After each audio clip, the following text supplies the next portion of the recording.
আসসালামু আলাইকুম রহমতুল্লাহি ওবারাকাতু। প্রিয় দিনী ভাই এবং বোনেরা, আজকে আমরা জানবো এমন 5টি কাজ যদি স্বামী স্ত্রী করতে পারেন তাহলে সেই ক্ষেত্রে আপনাদের সংসারে কখনোই ঝগড়া বিবাদ লাগবে না, অশান্তি আসবে না এবং সংসারে উন্নতি হতেই থাকবে দিন দিন। এবং আল্লাহ তাআলা সেই সংসারের ভিতরে, সেই ঘরের ভিতরে রহমত বরকত দ্বারা ভরপুর করে দিবেন এবং সেই ঘরের সন্তানরা নেক সন্তান হিসেবে আল্লাহ তাআলা কবুল করবেন এবং নেক সন্তান দান করবেন। তাদের কখনো রিজিকের অভাব হবে না, তাদের কখনো কোনো ধরনের অভাব অনটন দারিদ্রতা এগুলো থাকবে না। তারা যদি ঋণগ্রস্ত হয় আল্লাহ তাআলা সেই ঋণ পরিশোধ করে দিবেন। প্রিয় দিনী ভাই এবং বোনেরা, এমন গুরুত্বপূর্ণ 5টি আমল বা 5টি কাজের কথা বলবো। যদি স্বামী স্ত্রী এই কাজগুলো করতে পারেন তাহলে নিঃসন্দেহে তারা এই ফজিলতগুলো পেতে পারেন। তাহলে চলুন আমরা এক এক করে জেনে নেই কোন 5টি কাজ করলে স্বামী স্ত্রী তারা সংসারে কোনো ঝগড়া বিবাদে লিপ্ত হবে না, সংসার শান্তিময় হবে ইনশাআল্লাহ। প্রিয় দিনী ভাই এবং বোনেরা, সম্পূর্ণ ভিডিওটি মনোযোগ সহকারে দেখার অনুরোধ করছি এবং আমাদের এই চ্যানেলটি সাবস্ক্রাইব করার অনুরোধ করছি, যাতে করে প্রত্যেকটা এই ইসলামিক ভিডিও, আমলের ভিডিও আপনার কাছে সবার আগে পৌঁছে যায়। তাই দয়া করে চ্যানেলটি সাবস্ক্রাইব করে দিবেন এবং এই ভিডিওটা শেয়ার করে দিবেন, যাতে আপনার মাধ্যমে অন্যরাও দেখে নিজেরা আমল করতে পারে এবং দিন এবং ইসলামের পথে নিজের জীবনটা পরিচালনা করতে পারে। তো চলুন আমরা জেনে নেই এমন কোন 5টি কাজ। 1 নাম্বার কাজ হচ্ছে, প্রত্যেকটা সংসার যদি সুখময় করতে হয়, সেই সংসারে যদি আয় উন্নতি করতে হয়, তাহলে স্বামী এবং স্ত্রী উভয়কেই 5 ওয়াক্ত নামাজি হতে হবে। কারণ এই নামাজ যদি সে ছেড়ে দেয় তাহলে আল্লাহ তাআলা রাগান্বিত হয়ে যান। সেই সংসারে শান্তি আসার প্রথম মূল কারণই হচ্ছে নামাজ। 5 ওয়াক্ত নামাজ প্রত্যেকটা মুমিন মুসলমানের উপর আল্লাহ তাআলা ফরজ করেছেন। আর ইচ্ছাকৃতভাবে কোনো ব্যক্তি যখন এই নামাজ আস্তে আস্তে ছেড়ে দিতে থাকে, তখন আল্লাহ তাআলার জিম্মা থেকে সে বের হয়ে যায়। অর্থাৎ আল্লাহ তাআলা বলেন যে এই বান্দা আর আমার জিম্মা নাই, সে এখন অভাব অনটনে থাকুক, দরিদ্রতার ভিতরে থাকুক বা ঋণগ্রস্ত হতাশা দুশ্চিন্তার ভিতরে থাকুক, আমার কিছু যায় আসে না। তাই প্রত্যেকটা বান্দার উচিত যে আল্লাহ তাআলার এই ফরজ বিধান 5 ওয়াক্ত নামাজ পড়তে হবে।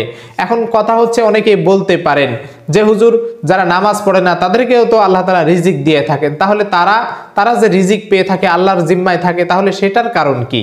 আসলে ছোট্ট একটা উদাহরণ যদি দেই বুঝতে সুবিধা হবে। সেটা হচ্ছে, আমাদের বাড়িতে যখন কোনো হাঁস মুরগি বা পশু পাখি পালন করি, তখন আমরা দেখবেন যে বাড়ির উঠানে খাবার ছিটিয়ে থাকি। তখন ওই খাবার নিজেদের যে পালিত প্রাণী, যেমন ধরেন মুরগি, সে খাবারগুলো খেতে আসে।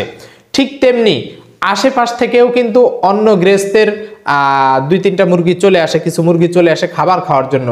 কিছু খাবার খায়, আমরা আবার দূর করে তাড়িয়ে দেই, এটা তাদের জন্য একটা অসম্মানজনক।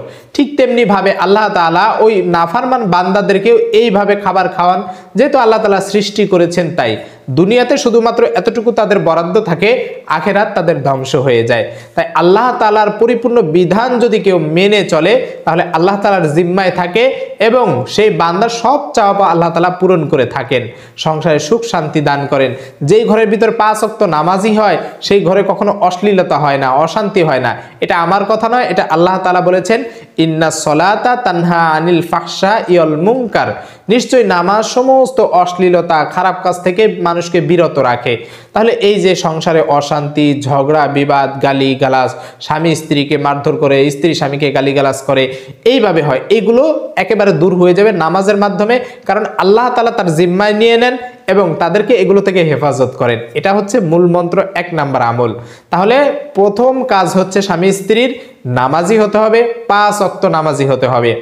আর 2 নাম্বার যে আমলটা হচ্ছে যে প্রত্যেকটা স্বামী স্ত্রীর এই জিনিসটা দিকে লক্ষ্য রাখতে হবে, ঘরে যদি এমন কোনো জিনিস থাকে যার কারণে আপনার ঘরে রহমতের ফেরেশতা থাকে না, বরকতের ফেরেশতা থাকে না। আমি বিগত ভিডিওতে এমন বলেছি অনেকবার যে ঘরের ভিতরে যদি রাসূল সাল্লাল্লাহু আলাইহি ওয়াসাল্লাম যে জিনিসগুলো রাখতে নিষেধ করেছেন, হতে পারে সেটা মানুষের মূর্তি, হতে পারে সেটা কোনো প্রাণীর মূর্তি, হতে পারে সেটা কোনো কুকুর বিড়াল পশু পাখি বা প্রাণী জাতীয় কোনো মূর্তি বা মানুষের ছবি, এই জাতীয় যত ছবি হোক, মূর্তি হোক, এগুলো বা বাচ্চাদের খেলনা থাকতে পারে, বিভিন্ন পুতুলের, হাতি, ঘোড়া, কুকুর, বিড়াল ইত্যাদি, এই জাতীয় যত মূর্তি রয়েছে এইগুলোকে ঘরে কখনোই রাখবেন না। কারণ এগুলো যদি ঘরে থাকে তাহলে সেই ঘরের ভিতরে রহমতের ফেরেশতা থাকে না, আর রহমতের ফেরেশতা যদি না থাকে তাহলে রহমত নিয়ে আসবে কে? আর যদি বরকতের ফেরেশতাও না থাকে তাহলে বরকত নিয়ে আসবে কে? তাই অনেক দেখা যায় আয় উন্নতি করেন, উন্নতি করার চেষ্টা করেন, দেখা যায় 1 লক্ষ টাকা ইনকাম করেন, সেখানে দেখা যায় মাস শেষে ঋণ হতেই থাকেন, খরচ হয়ে যায়, জমাতে পারেন না। আবার অনেক দিনদার ফ্যামিলি আছে, 10,000 টাকা মাসে বেতন পায়, সারা মাস সংসার চালানোর পরেও কিছু টাকা সঞ্চয় করতে পারে, ওই যে আল্লাহ তাআলার রহমত বরকত দিয়ে দেন। ঠিক তেমনি ভাবে ঘরে যদি সংসারে আয় উন্নতি করতে হয়, যদি সংসারে ধনী হইতে হয়, বড় লোক হইতে হয়, তাহলে সেই ক্ষেত্রে ঘরের ভিতরে এই ধরনের যত আজগবি ছবি, মানুষের মূর্তি, পশু প্রাণী, এগুলোর মূর্তি যা আছে সব সরিয়ে ফেলুন আজ থেকেই। এই 2 নাম্বার আমল হচ্ছে ঘরের ভিতরে এই সমস্ত জিনিস থাকবে না। যদি না থাকে তাহলে অবশ্যই আপনার ঘরে রহমতের ফেরেশতা প্রবেশ করবে, বরকতের ফেরেশতা প্রবেশ করবে, যারা আল্লাহ তাআলার পক্ষ থেকে রহমত এবং বরকত আপনার ঘরে নিয়ে আসার কাজ করে নিয়োজিত থাকে। এরপরে হচ্ছে 3 নাম্বার যে কাজটা, সেটা হচ্ছে স্বামী যে আয় করবে, একটা আয়ের যে ব্যয় রয়েছে এই ব্যয়টা হিসাব করে করবে, অর্থাৎ আয় বুঝে ব্যয় করবে। আমি যদি ইনকাম করি 20,000 টাকা, আমার যদি ব্যয় হয়ে যায় 25,000 টাকা, মাস গেলে দেখা যায় আমার 5,000 টাকা ঋণ থাকে, এইভাবে আস্তে আস্তে দেখা যায় যে দারিদ্রতার দিকে ঝুঁকে পড়ে, অভাব অনটনের দিকে ঝুঁকে পড়ে। তাই আমি যে ইনকামটা করব, হিসাব করে ইনকাম করে সেই ব্যয় করার ক্ষেত্রে আমি হিসাব করে ব্যয় করব, যে আমি সামনে আমার চলতে হবে, হঠাৎ করে অসুখ হতে পারে আমার বাচ্চা কাচ্চার, বা নিজের কোনো একটা রোগ ব্যাধি হতে পারে, সেইখানে খরচ করতে হতে পারে। তো এই কারণে প্রত্যেকটা স্বামী স্ত্রীর উচিত হচ্ছে নিজেদের সংসার যে খরচ করবে এই খরচটা হচ্ছে আয় বুঝে ব্যয় করা। রাসূল সাল্লাল্লাহু আলাইহি ওয়াসাল্লাম এই বিষয় বলেছেন যে তোমরা যখন দান করবে একেবারে নিঃস্ব করে, নিজেকে নিঃস্ব করে দান করবে না, যাতে করে তোমার অন্যের কাছে আবার নিজের জন্য হাত পাততে হয়।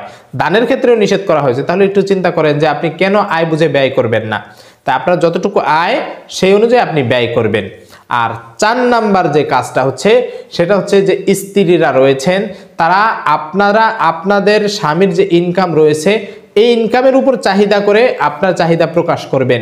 আপনার অধিক পরিমাণে যে চাহিদাগুলো রয়েছে এগুলো তাদের কাছে প্রকাশ করবেন না।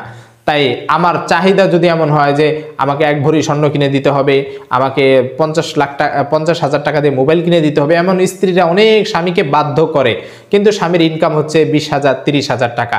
আর এই কারণে দেখা যায় এই অবাধ্য হয়ে সেই স্বামী এমন অবস্থা হয় যে সংসারে পেরেশানিতে, সংসারের চাপে, স্ত্রীর চাপে পড়ে সে অবৈধ কাজে লিপ্ত হতে পারে, যেমন সুদ খেতে পারে, ঘুষ খেতে পারে, বা অন্যায়ভাবে হালাল ইনকাম করতো, পরিবারের চাপে সে হারাম ইনকাম করে।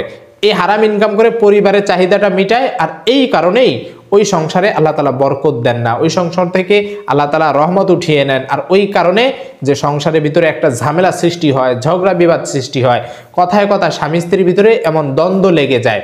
এ কারণেই এই আয় বুঝে ব্যয় করতে হবে, এবং স্ত্রী তার চাহিদা অনুযায়ী স্বামীর কাছে প্রকাশ করবেন, অধিক মাত্রা চাহিদা কখনোই প্রকাশ করবেন না।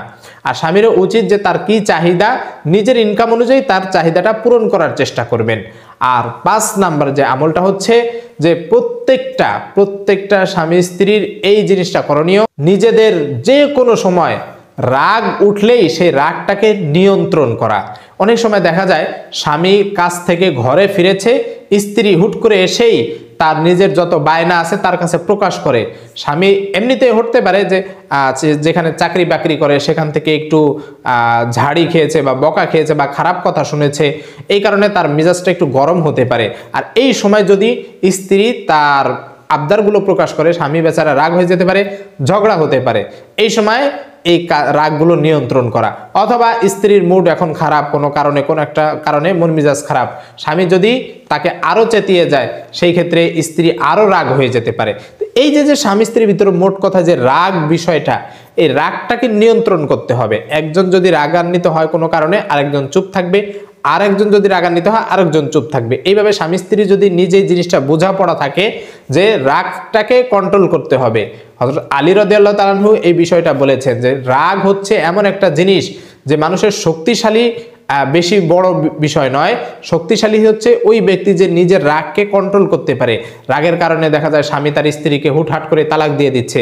এমন অনেক দেখেছি আমি যে একই ছাদের নিচে বসবাস করছে, আবার দেখা যায় দিনে 14 বার স্ত্রীকে তালাক দিয়ে দিচ্ছে, আবার একই ছাদের নিচে বসবাস করছে। এই বিষয়টা মনে রাখতে হবে। হারাম সম্পর্কে জড়িয়ে যাচ্ছে, জেনা করতেছে, তার স্ত্রী, বিবাহিত স্ত্রী রাগের কারণে তালাক দিয়ে দিচ্ছে, আলাদা হওয়ার কথা, সেখানে আবার একসাথে হয়ে যাচ্ছে। ইসলামের বিধান লঙ্ঘন করে তারা আবার স্বামী স্ত্রীর মতো সংসার করছে, যার কারণে এই রাগের কারণে। অতএব এই রাগটাকে নিয়ন্ত্রণ করতে হবে। এই রাগটা যদি নিয়ন্ত্রণ না করেন তাহলে সংসারটাও ধ্বংস হয়ে যাবে। তাই এই 5টা কাজ যদি আপনি ভালোভাবে মেনে চলতে পারেন, এই 5টা কাজ যদি বা এই আমলগুলো করতে পারেন, ইনশাআল্লাহ দেখবেন যে আপনাদের সংসারে কখনোই অভাব, অনটন, দারিদ্রতা আসবে না। তাই আবারও বলছি যে 5টি কাজ, যে 1 নাম্বার প্রত্যেকটা স্বামী স্ত্রী নামাজি হতে হবে। 2 নাম্বার প্রত্যেকটা স্বামী স্ত্রী এই জিনিসটা মনে রাখা, ঘরে এমন কোনো জিনিস না রাখা যেগুলো রাসূল সাল্লাল্লাহু আলাইহি ওয়াসাল্লাম নিষেধ করেছেন। হতে পারে কোনো প্রাণীর ছবি, মানুষের ছবি অথবা মূর্তি জাতীয় কিছু। 3 নাম্বার স্বামীর তার আয় বুঝে ব্যয় করবে। 4 নাম্বার যে স্ত্রী তার অধিক মাত্রা চাহিদা স্বামীর কাছে প্রকাশ করবে না। এবং 5 নাম্বার প্রত্যেকটা স্বামী স্ত্রীর রাগকে নিয়ন্ত্রণ করবে। এই 5টা কাজ আমরা সুন্দরভাবে করার চেষ্টা করব, আমল করার চেষ্টা করব। আল্লাহ তাআলা আমাদের সংসারের ভিতরে সুখ শান্তি দিয়ে ভরপুর করে দিন। আমিন ওয়া আখিরু দাওয়ানা আলহামদুলিল্লাহি রাব্বিল আলামিন। আসসালামু আলাইকুম ওয়া রাহমাতুল্লাহি ওয়া বারাকাতুহু।